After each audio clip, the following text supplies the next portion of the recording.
নাম সর্বাণী চক্রবর্তী। আমি ত্রিপুরা আগরতলা থেকে এখানে এসেছি সিএমআরআইয়ে। আমার সমস্যা ছিল বিগত 6 মাস ধরে যখন আমি বেন্ড হতাম তখন আমার নাক দিয়ে 1 ফোঁটা 2 ফোঁটা জল পড়তো। স্যারকে দেখানোর কিছুদিন আগে মানে 11-12 তারিখ থেকে কন্টিনিউয়াস ড্রিবলিং হচ্ছিল নাক থেকে।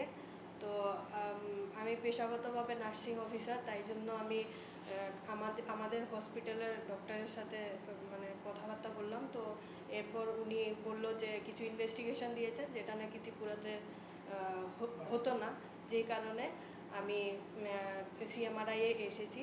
আমি এখানে আসার পরে সবথেকে প্রথম ইএনটি ডক্টর অর্জুন দাশগুপ্ত স্যারকে দেখিয়েছি।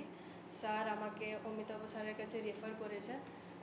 অমিতাভ স্যার আমাকে সম্পূর্ণ ইনভেস্টিগেশনগুলো করিয়েছে। সব ইনভেস্টিগেশনের পরে ধরা পড়লো যে আমার CSF rhinorrhoea due to sphenoidal and সাফালসিল। এরপর আমার প্রপার গাইডেন্সের আন্ডারে আমার অপারেশন হলো এবং আমার 30 তারিখ অপারেশন হয়েছে, 4 তারিখ আমি ছুটি পেলাম।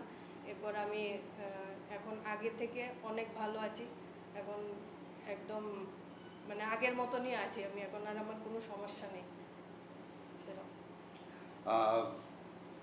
সর্বাণী ত্রিপুরা থেকে এসেছিলেন, উনি নার্সিং স্টাফ পেশায়। ওনার যেটা ছিল সাধারণত সিএসএফ রানিরে উনি নিজেই বললেন ওনার লিকেজটা একটু আনইউজুয়াল ছিল। সাধারণত আমরা যেখান থেকে সিএসএফ রানিরিয়া যে ধরনের রোগীদের দেখি সেই জায়গায় সেরকম ধরনের ছিল না।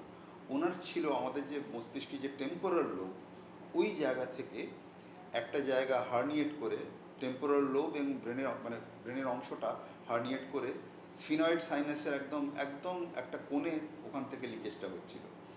তো সেই জন্য এগুলো খুব কমপ্লিকেটেড সার্জারি জিনিসগুলো, এগুলো সাধারণত যেভাবে রিপেয়ার করা হয় সেভাবে কনভেনশনাল করে হয় না। তো আমরা পরীক্ষা নিরীক্ষা সমস্ত করলাম, এক্স্যাক্ট লিকেজ পয়েন্টটা বার করা হলো, করে তারপরে আমরা ওনাকে অপারেশন করলাম 30 এপ্রিল।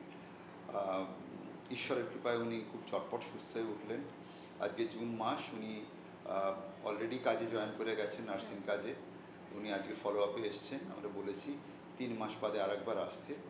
আশা করি উনি সম্পূর্ণ সুস্থ হয়ে গেছেন এবং it will be a permanent cure. ধন্যবাদ, নমস্কার। Thank you sir.